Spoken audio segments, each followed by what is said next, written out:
meus amigos do Brasil, tudo bem por aí? Ufa, que ótimo, chegou a sexta-feira, né? Sexta-feira é o Dia Internacional da Alegria e nós estamos chegando aqui com o nosso Visão Geral e hoje eu vou conversar com a deputada federal Ana Perugini, por São Paulo, do PT. E como eu disse nas chamadas que fiz antes do programa, temos muita coisa para perguntar e com certeza ela tem também muita coisa para falar. Primeiro, deputada, um prazer recebê-la aqui, é a primeira vez que eu tenho o prazer de recebê-la, tudo bem? Prazer. Seja muito bem-vinda. E uma sexta-feira, por que na sexta-feira todo mundo é mais bonito, hein? As pessoas saem mais alegres, não saem? Uma impressão minha. Eu penso que no nosso país nós trabalhamos muito, Roberto. Muito. Já dizendo boa tarde a todos vocês que estão nos assistindo agora, nos ouvindo. Eu penso que nós trabalhamos muito, né? Extremamente se fala que o brasileiro gosta mais de carnaval, gosta mais de bola. Mas o brasileiro trabalha e trabalha muito, muito. Por isso que eu defendo que, em hipótese alguma, nós podemos ampliar a jornada de trabalho. Nós temos que pensar que nós estamos entrando cada vez mais com alta tecnologia no país, e isso deve acontecer. Temos que investir muito na educação e diminuir a jornada de trabalho. Por quê? Porque o tempo que nós passamos com a nossa família, com o lazer, com o ócio, é um tempo altamente produtivo também. Né? Sim, com certeza. Falando em produção. Então, na sexta-feira, nós temos que repor as energias, começar a nos encontrar mais perto com os nossos filhos, nossos amigos, né? Para continuar. Bom, primeiro de tudo, antes que eu me esqueça, eu sou portador de um abraço do Dr. Thanos, e ele falou, faço questão que seja dado no ar. Dr. Thanos, advogado brilhante, meu amigo, faz programa na Rádio Brasil, eu também faço um programa de esporte lá depois do Thanos, né? Então, quando eu disse que ia entrevistá-lo, ele falou assim, por favor, seja portador. Então, tá dado o braço, tá bom? Um abraço, um beijo gostoso também na Ana. Obrigada, Thanos. Gente, falar um pouquinho aqui, embora todo mundo já conheça a deputada Ana Perugini, pelo PT, né? Pelo Estado de São Paulo, advogada, pós-graduada em Gestão e Políticas Públicas e funcionária licenciada do Tribunal de Justiça do Estado de São Paulo. Foi vereadora entre 2005 e 2006 em Hortolândia, município aqui da região metropolitana de Campinas, deputada estadual por 2 mandatos. Atualmente compõe na Câmara dos Deputados as comissões de Minas e Energia, Defesa dos Direitos da Mulher, Desenvolvimento Urbano e de Educação. Aliás, muito a propósito, eu conversava com o Thanos e ele falava um pouquinho das suas características como política, né? E quando ele falou assim, defensora efetiva das mulheres, eu falava, Thanos, mas será que a gente precisa arrumar órgãos e instituições para defender a mulher? Deixa que nós defendemos. A mulher é maravilhosa. Mas sabe, Alberto, eu pensava assim também. Eu venho de uma família matriarcal. E é historicamente matriarcal, mesmo no período da minha avó, da minha bisavó, tataravó. Eu venho de uma sociedade matriarcal.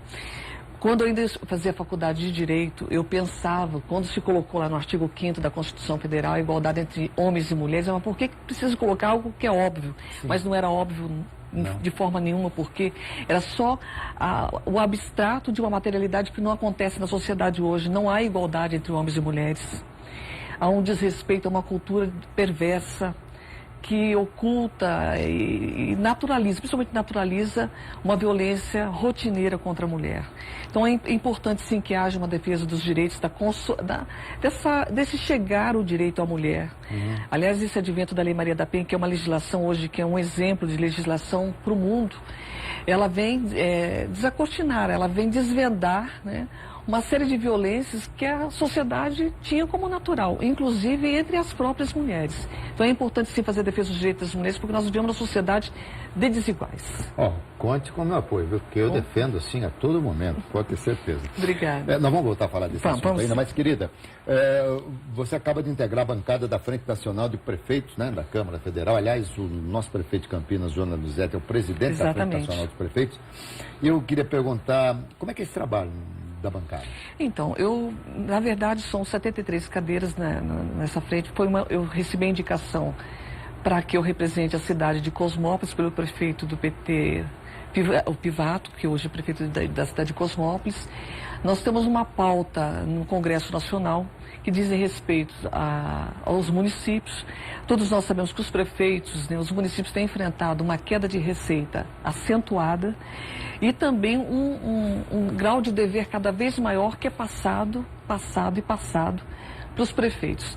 Então, nós precisamos de garantir, e eu sou municipalista convicta. Sim, isso é muito importante. Desde o ano de 2007, quando eu assumi na Câmara, na Assembleia Legislativa, a cadeira como deputada estadual, através de emendas, através da discussão de projetos, um projeto que me levou para o interior do estado, que foi a compensação às cidades com unidades prisionais. Enfim, nós temos defendido os municípios. Quando eu recebi o convite, eu estive na reunião de abertura dessa frente de defesa dos municípios, né?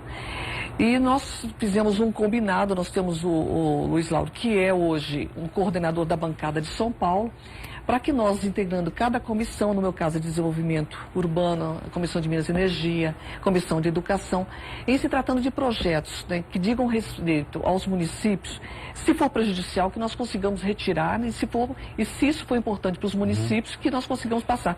Um exemplo rapidinho, para um exemplo claro disso, é a tramitação do projeto no Senado de repasse dos convênios particulares para as unidades públicas de saúde no atendimento aos usuários de saúde.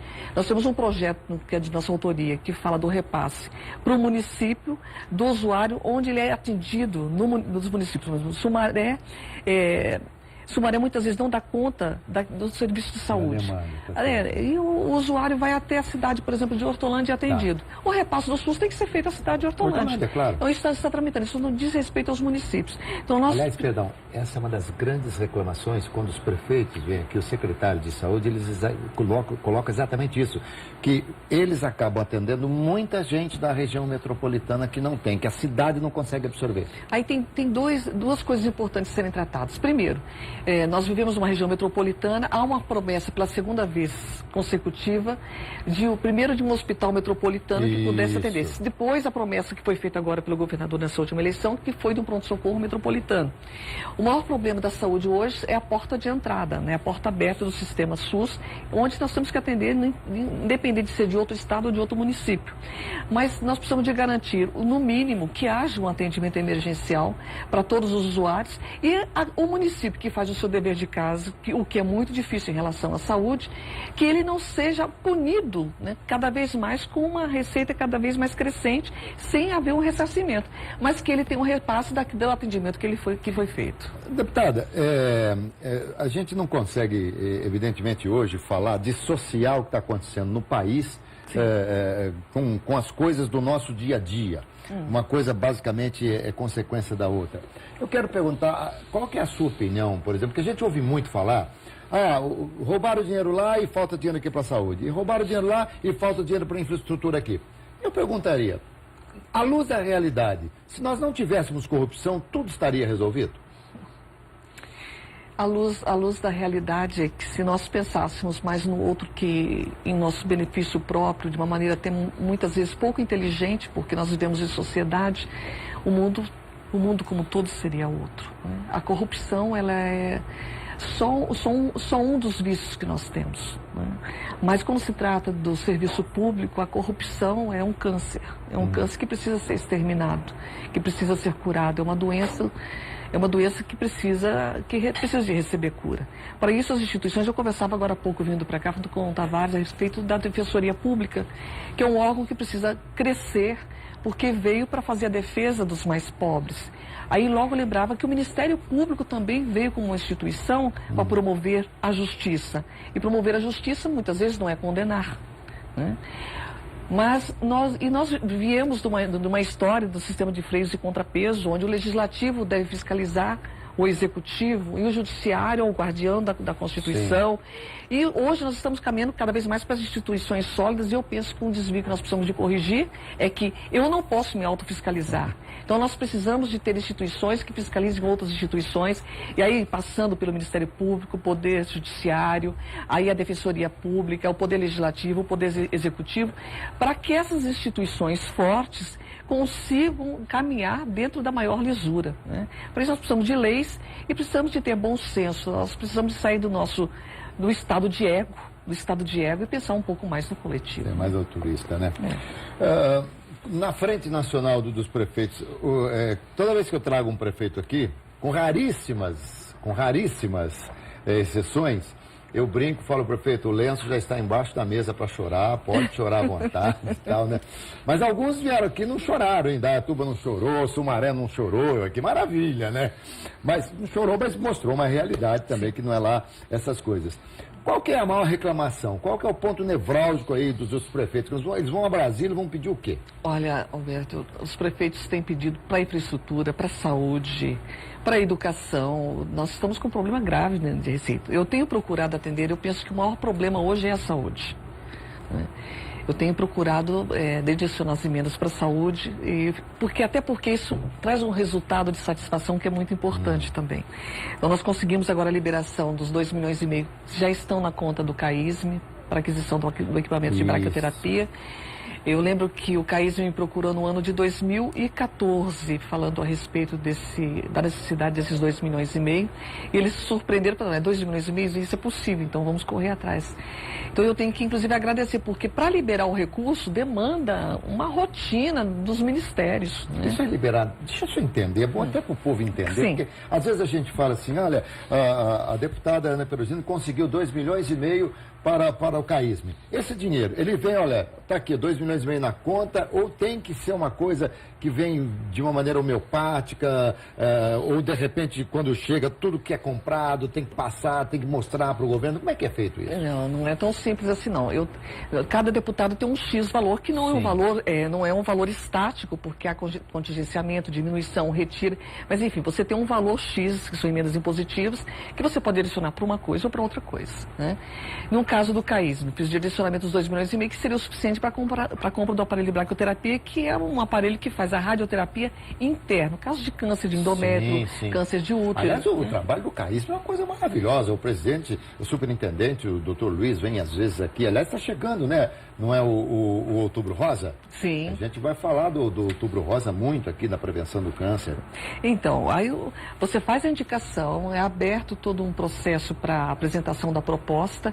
Eu lembro que naquele período o Ministério da Saúde disse, olha, o valor desse equipamento não é 2,5, né, 2,5 milhões, é 1,8 milhão. Aí para você provar que só em 5 países você encontra esse aparelho, aí você provar que não é, o valor é de 2,5 milhões, e você tem todo um processo. Eu me deparei por várias vezes, não foi, mas várias vezes com a equipe todinha do CAISM, né, o doutor Luiz, a Raquel, né, o William, o Sérgio, né, fazendo todo uma via sacra em Brasília, para mostrar que o aparelho era aquele, que precisava ser aquele aparelho, e se colocando à disposição. Aí vem o Ministério, manda reformar o projeto, até que agora só a liberação e o dinheiro já se encontra nas mãos do CAISM. Para o processo de licitação, precisa ser um processo de licitação para a compra de um aparelho, porque hoje o que existe lá ainda é da década de 80. Sim. Então, quando precisa ele, aliás, está parado. Só para você ter uma ideia da tecnologia, esse aparelho, hoje, ele conseguiria, se estivesse funcionando, atender 2 pessoas por dia. Com a compra desse outro aparelho, nós vamos conseguir atender 8 pessoas por dia.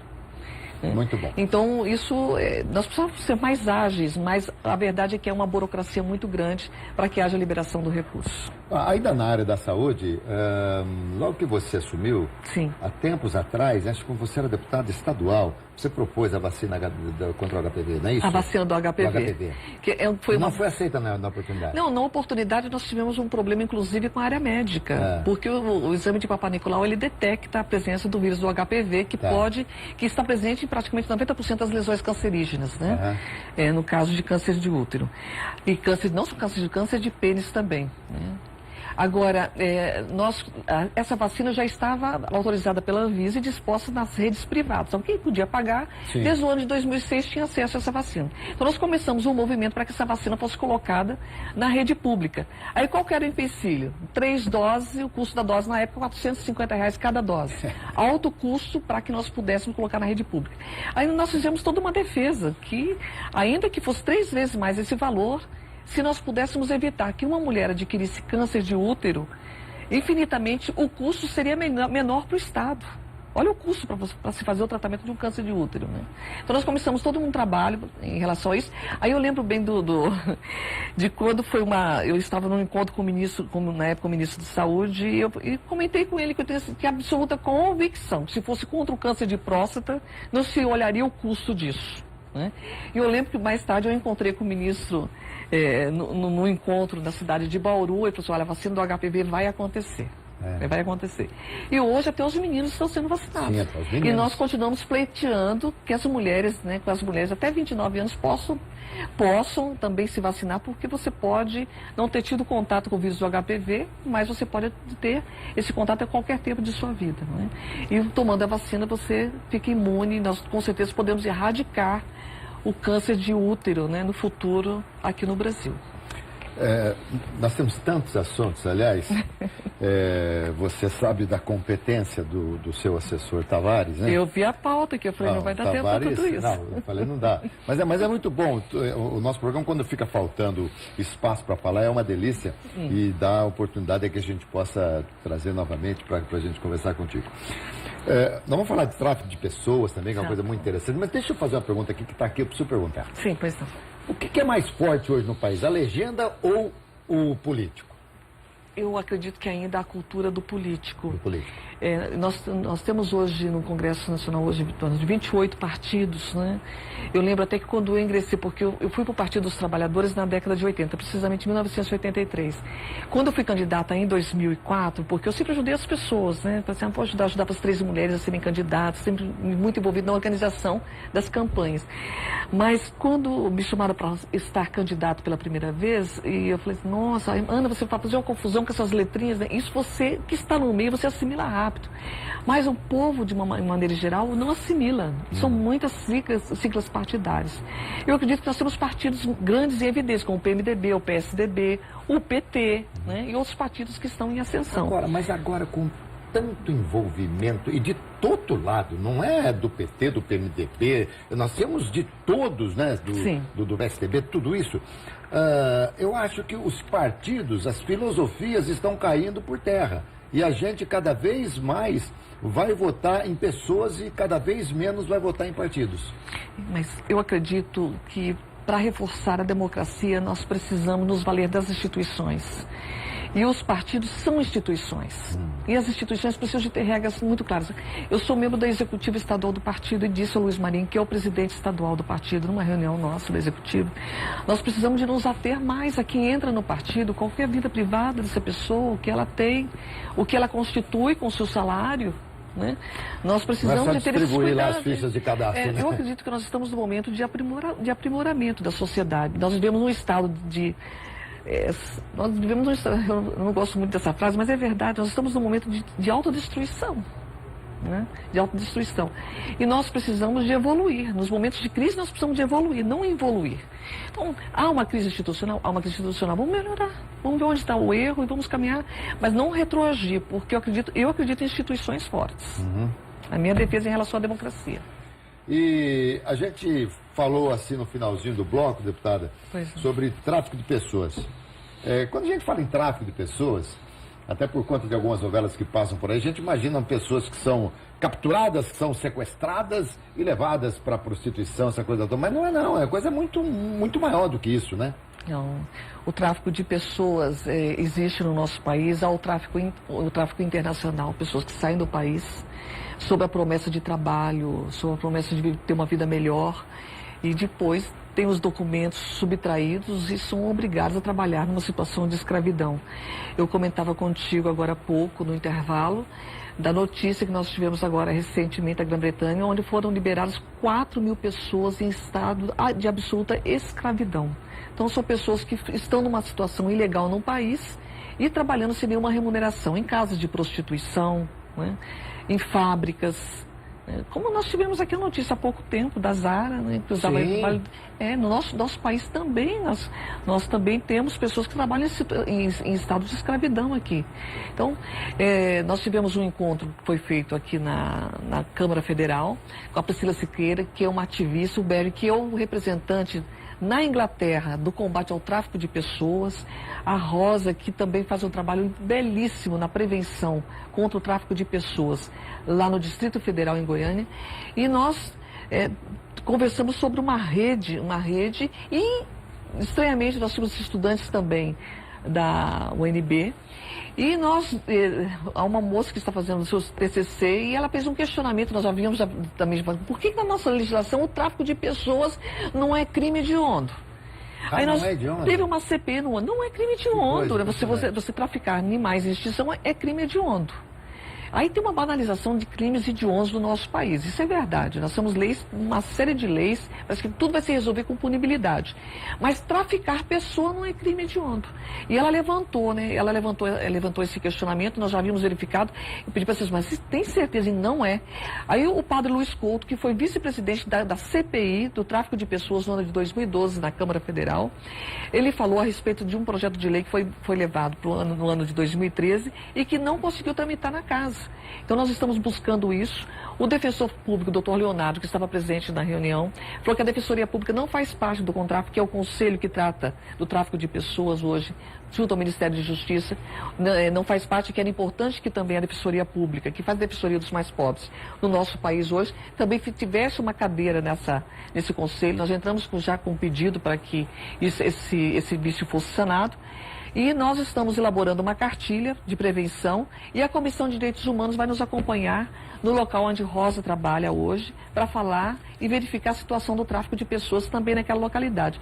E outras denúncias foram feitas depois fora dos microfones, porque as pessoas temem, de envolvimentos inclusive de autoridades no tráfico de pessoas. Aliás, a Inglaterra deu uma notícia ontem que é um tráfico mais rentável e mais seguro que o tráfico de armas e de drogas. Porque a única saída depois de quem entra nessa rota, né, daquele que foi colocado em situação de servidão, é a morte, né? É a morte ou a fuga. Porque o tráfico, a pessoa é ludibriada e a pessoa, ela compra determinada ilusão e ela aceita tudo. E é muito fácil fazer o tráfico, no meu conceito. Claro que depois da manutenção é uma outra coisa muito mais difícil, porque as pessoas depois começam a buscar os seus direitos, ou tentam buscar os seus direitos e são coibidas, né? São proibidas, impedidas de acontecer. Por vezes aqui no Brasil a gente vê algumas matérias, algumas reportagens das grandes emissoras de televisão também, dos grandes jornais, de determinadas fazendas que tem trabalho escravo, que tem aquela coisa toda. Eu pergunto, a Polícia Federal, que hoje tem tido uma atuação extremamente eficaz no que tange a tentar buscar coibir alguma corrupção no país, ela não tem como prioridade buscar esses verdadeiros criminosos? Então, fora dos microfones, nós recebemos várias denúncias tratando do envolvimento de pessoas muito importantes em relação ao tráfico de pessoas. Quando eu falei da rentabilidade disso, a Priscila Siqueira, que é essa ativista que foi indicada, inclusive, o prêmio Carlota de Queiroz na Câmara Federal por nós, ela colocava essa situação também. Mas o fato é que muitas vezes, e nós comentávamos a respeito dessa questão da corrupção, hoje, estranhamente, algo nós não conseguimos compreender, nós entendemos, mas não compreendemos como o ser humano chegou a esse ponto. E só falar a palavra tráfico de pessoas não diz tudo o que acontece com o ser humano numa situação dessa. Ela fez um retrato muito de uma ativista que viaja o país, mas ela atua principalmente no litoral norte, aqui no nosso estado, de meninas em casa de prostituição que recebem propostas para ir para o exterior, né? Para o exterior. E ela relatava a situação de uma menina para que ela possa sair dessa condição de ter que estar com 40 homens no único dia, e para isso tendo que tomar, né, ter que ser dopada para que ela possa fazer isso. E essa situação de escravidão é algo absolutamente degradante, desumana. Não há nenhuma possibilidade de sair. Ela chamou isso de inferno. Eu acredito que é de fato um inferno pela constatação. Então vale a pena nós que somos mulheres, nós que somos cidadãos e cidadãs, procurar conhecer um pouco mais o que é o tráfico e tomar as medidas para não sair sozinhas, de não aceitar propostas milaborantes, né, com falsas promessas. Sair fora do nosso país, viu, Alberto, nos coloca numa situação de vulnerabilidade. A verdade é essa. Muitas vezes não conseguindo falar uma palavra em inglês, sai para fora né? E fica à mercê de quem levou. Então, tomar muito cuidado com isso. Deputada, eu devia ter falado contigo a respeito de Hortolândia, quando você citou a saúde, o dinheiro que veio para o CAIS. Você também está tentando, ou não sei em que pé está, para conseguir um dinheiro para o Hospital Mário Covas de Hortolândia? Olha, Alberto, nós estamos numa peregrinação em relação ao Hospital Mário Covas. É a cidade onde eu volto. Quando eu volto de Brasília, eu volto do interior do estado de São Paulo. E nós fizemos pela terceira vez a indicação, houve uma recusa do projeto pelo Ministério da Saúde e hoje foi aprovado pela Caixa o projeto. Agora nós precisamos de aguardar a liberação do recurso do Ministério para que a Caixa possa começar o trâmite direto, a Caixa Econômica Federal, o trâmite direto com a Prefeitura.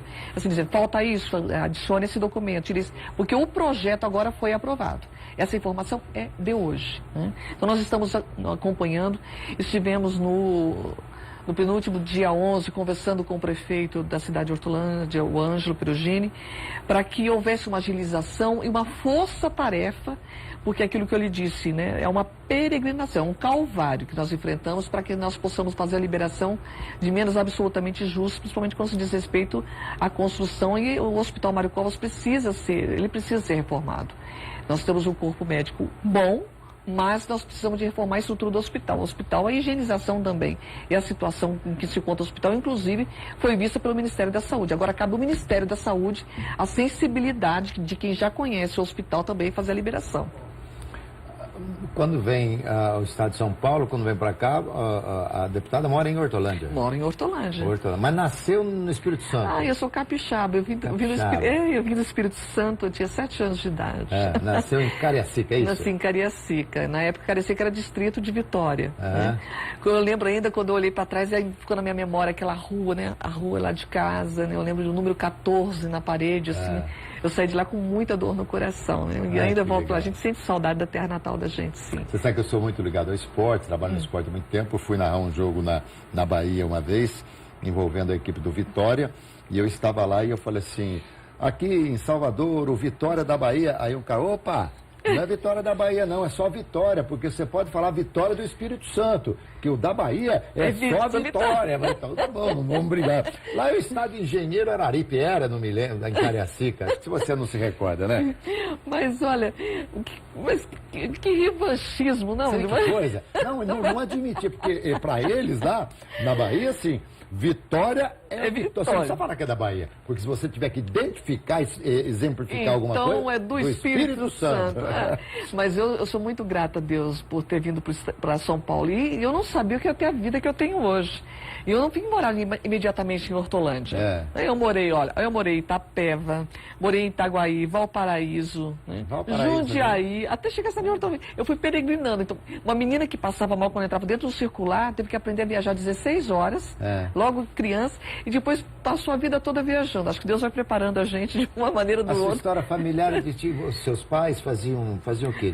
Meu pai sempre foi pedreiro. Aí ele foi promovido a mestre de obras. Mestre de obra. Saiu de lá, eu tenho o maior orgulho do meu pai. Meu pai é a pessoa mais linda que eu já conheci. Ai, que gostoso isso. E papai, ele trabalhou a vida toda num lugar. Né? E ele é autodidata, ele prestou provas, ele tirou inclusive o diploma do 2º grau e prestou concurso aqui. Depois ele se aposentou como guarda de uma escola, né? E papai veio de lá e nós ficamos um mês sem papai, né? E mamãe falou assim, mamãe, não, nós temos que ir embora, né? Esse negócio de ficar longe do marido não dá certo. Veio todos os filhos pra cá. E eu fazer uma ideia, eu entrava dentro de um ônibus, eu passava mal. Você imaginou eu viajando, o que aconteceu comigo, né? Olha só. A minha mãe tinha que me beliscar pra me acordar. Olha aqui, ó. Você vê que diferença a gente ter um filho homem e uma filha mulher? A filha mulher fala a vida inteira, porque papai vê o filho, porque meu velho, as coisas papai e mamãe, lá em casa, papai e mamãe, nossa. Mas é muito legal. Aliás, Ana, como é que é a situação envolvendo o trabalho sem remuneração, que ele não conta no PIB? Como é que é isso? Uma coisa interessante. No nosso país, só é considerado no PIB, no Produto Interno Bruto, aquilo que é vendido. Né? O que não é vendido não é considerado. Se eu tenho uma trabalhadora na minha casa e eu pago e ela cobra por esse serviço, isso vai para essa conta do PIB. Se ela trabalhar de graça ou se o meu trabalho não é contabilizado. Então, só é contabilizado aquilo que é remunerado. Nós propusemos um projeto de lei para que houvesse uma conta satélite do trabalho não remunerado no nosso país. O que isso significa?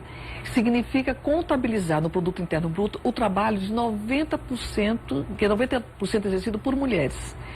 Esse trabalho chega a significar 11% do Produto Interno Bruto. Só para você ter uma ideia, a indústria de transformação no nosso país significa 11,7% do PIB. O trabalho não remunerado significa 11%, mas ele não é contabilizado. O que acontece? É um trabalho que não é valorado. É um trabalho que não é levado em consideração quando se trata de uma reforma da Previdência. É um trabalho que não é levado em consideração quando se fala em licença maternidade. É um trabalho que não é levado em consideração, né, com a vida da Previdência da mulher. É um trabalho que não é levado em consideração em todas as políticas públicas. O que nós queremos é que nós queremos criar uma conta satélite, onde é colocado esse trabalho que não é remunerado, para que ele norteie as políticas de planejamento, as políticas previdenciárias, a política econômica no nosso país. Nós temos países que levam em consideração que esse trabalho que é o trabalho não remunerado, ele tem que ser subsidiado pelo governo para que a sociedade tenha uma estrutura melhor. E no nosso país isso não acontece. Em países como a Colômbia, o Paraguai já fazem isso. Né? Então nós estivemos no México, a convite da ONU, discutindo, e nós vamos retornar agora, né? Nós vamos retornar agora para essa discussão. O presidente do IBGE esteve num seminário, depois de uma audiência, nós tivemos uma audiência pública com a Eudete, que é fundadora desse trabalho no nosso país, que trouxe essa discussão já de longa data. E ela fez parte de uma audiência pública junto com a ONU Mulheres, na Câmara Federal, na Comissão da Mulher. Houve a proposição para que nós fizéssemos um seminário. O presidente do IBGE esteve nesse seminário. Já há um apontamento da ONU direcionando o país para que o nosso país contabilize esse trabalho não remunerado. Né? E agora nós fizemos um projeto, estamos conversando com o IBGE, e essa discussão já ganhou corpo no nosso país. E as mulheres falam, mas o que isso vai mudar na minha vida? Hoje, esse trabalho que é exercido majoritariamente por mulheres é um trabalho que, dentro da discussão de papel de gênero, foi naturalizado a nós. É um trabalho que nós fazemos por amor. Mas esse trabalho cansa e tem um preço. Só que esse preço não é levado em consideração quando se trata de políticas. Nós precisamos de remunerar cuidadores. Isso aí até que... Às vezes as pessoas, né, que cuidam da casa, do marido, do filho, do idoso, de tudo, do doente, do deficiente. É uma coisa impressionante, né? Claro. E eu brinco muito também, brinco com todo respeito, né? Até ironizo quando... porque você que é homem, você sabe o que é fazer o trabalho de casa? Tem ideia do que é fazer o trabalho de casa? Às vezes as pessoas, como fazer uma ficha, qualquer coisa, profissão, a senhora não trabalha. Meu pai, vou perguntar se não trabalha depois de tudo isso. Querida, já que falou tanto aí, que você falou majoritariamente esse trabalho é feito por mulheres, vou falar de um trabalho que é majoritariamente feito pelos homens, que é o de exercer, por exemplo, o cargo de vereador, ou exercer o cargo dos deputados e tal. Aqui os partidos são obrigados para sair para a eleição a colocar um número mínimo de mulheres candidatas. 30%. E aí, quando termina a eleição, às vezes tem mulher que nem ela mesma votou nela, entrou só para compor. Será que não dá para pensar depois, ou sei lá, num projeto que determinado número de cadeiras seja ocupado pela mulher? Já tem a PEC 134, que já tramitou no Senado, teve uma pequena modificação no Senado para que voltasse para a nossa casa. Que fala na efetivação de 10%, 12% e 16% das cadeiras nas eleições subsequentes em cada caso, ou em cada ente federativo. Agora, o que acontece é que nem isso nós estamos conseguindo aprovar. E nós não conseguimos aprovar a reforma política ainda. Né? Já foi convocada a sessão para terça-feira agora, às 9 horas, para que nós passemos a continuidade, porque nós temos um prazo, né? Tem que ser um ano antes do pleito, ou seja, dia 3 de outubro, certo? Exatamente. E tem que ser votado em 2 turnos em cada casa. Então faltam 2 turnos no Senado e ainda falta também um turno na Câmara Federal. Então nós precisamos de terminar a votação para que haja o mínimo da reforma. E nós estamos esbarrando lá, acho que todo mundo quer saber o que está acontecendo lá, no tal do Distritão, que não é consenso, é dissenso, e também no fundo, né? No fundo. Os partidos pequenos normalmente usam o fundo para fazer a campanha eleitoral. Os partidos maiores, eles usam a estrutura do fundo partidário para manutenção de uma estrutura partidária. Então, há um dissenso em relação àquilo que pode ser votado, mas eu acredito que o que é consenso, fim das coligações, cláusulas de barreira, cláusulas de desempenho, não se fala mais em cláusula de barreira, perdão, cláusulas de desempenho, isso com certeza é consenso ainda na Câmara de Deputados, provavelmente isso passe. Deputada, tem um cara chato que ele chega aqui, ele coloca uma plaquinha para mim, escrito 2 minutos, né, que eu tenho que encerrar o programa, mas eu quero fazer uma pergunta. Sim, vamos ver se em 1 minuto você responde para mim. Por que mulher não vota em mulher? Você não precisava nada disso. Nós temos muito mais mulheres no mundo, né, no Brasil. Por que a mulher não vota na mulher e pronto? Eu acredito que as mulheres votam em mulher sim. O que acontece é que nós temos uma cultura ainda que hostiliza a política, marginaliza a política e o estereótipo da competência é masculino. Mas eu acredito que homens não são 100% e nem mulheres são 100%. E nós precisamos das duas formas de pensar na política. É importantíssimo isso. E as mulheres são mais que 50% da população, têm um jeito de ser, de pensar, de fazer. Nós queremos a igualdade de direitos e o direito de sermos aquilo que nós somos, né? Então, eu acredito que mulheres votam em mulheres sim. Então, nós estamos caminhando para uma mudança de cultura. E um investimento maior na educação, com certeza, possibilitaria uma revolução na nossa cultura. Por isso que um país que preza pela liberdade, antes de qualquer coisa, tem que garantir educação de qualidade para todos. Mas as mulheres estão ocupando espaço, isso é muito bom. Importantes, né? Importantes, e não só na música, né? Nas artes. Eu fico tão feliz quando vejo uma mulher fazendo sucesso. As executivas hoje, grandes CEOs comandando grandes empresas. Isso é muito bom. Nós fizemos um levantamento das grandes empresas que quando nós vamos chegando na idade reprodutiva, na idade de nos preocuparmos em ter filhos, nós nos afastamos e depois não voltamos, né? E eu fiz uma proposição para que haja um incentivo não só das empresas públicas, né, autarquias, empresas públicas, mas também das empresas particulares, nessa promoção, né, da permanência das mulheres no alto escalão dos cargos de direção. Eu acredito que nós vamos evoluir. Eu acredito na humanidade, eu tenho esperanças ainda. Querida, adorei falar contigo. Foi um prazer. Da forma que me falaram que você responderia as perguntas, Coltano me falou com muita calma, com muita tranquilidade, foi realmente perfeito, fiquei muito feliz e outras vezes vou convidá-la para que volte ao programa, tá? Vai ser um prazer. Obrigada. Gente, conversei aqui com a deputada federal Ana Perugini, tenho certeza que vocês gostaram, gostei demais também da entrevista. Hoje é sexta-feira, né? Então vamos lá, ó. É dia de afrouxar o nó da gravata, né? Ufa, sexta-feira abençoada. Mas eu ainda volto à noite, às 7h05, para fazer o nosso RF Esporte Clube, tá bom? Saúde, paz, alegria, bom final de semana e muita sorte, meus amigos.